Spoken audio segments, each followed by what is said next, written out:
አብይን መክሰስ አይቻልም።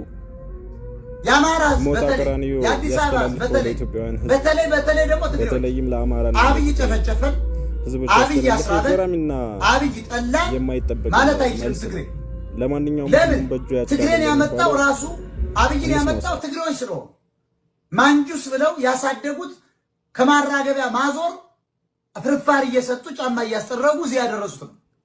እስከ ደቡብ አፍሪካ ልከው ደህንነት ትምህርት ያስተማሩት ኮትኩተው ያሳደጉት ሬዲዮ አሸክመው አማራ ሲገሉ አብሮ እየዞረ ያይ ነበር፣ መረጃ ይሰጥ ነበር ለኦነግ።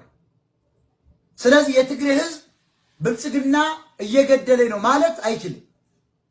አራት ነጥብ። ወደ አማራ ህዝብ እንምጣ።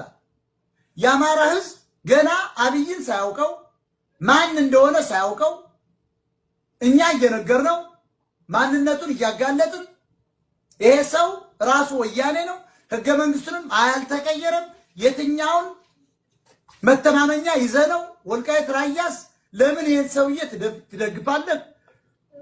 ጅማ ላይ ክርስቲያኖችን ሲያሳርድ የነበር ነው ከኦሮሚያ ፕሬዝዳንት ጋር አኖሌን ሻዕቢያ ወያኔዎች ሲያቆሙት አማራና ኦሮሞን ለማጣላት ኮሚቴ ሆኖ ገንዘብ አሰባስቦ በ20 ሚሊዮን ብር በጀት አስመድቦ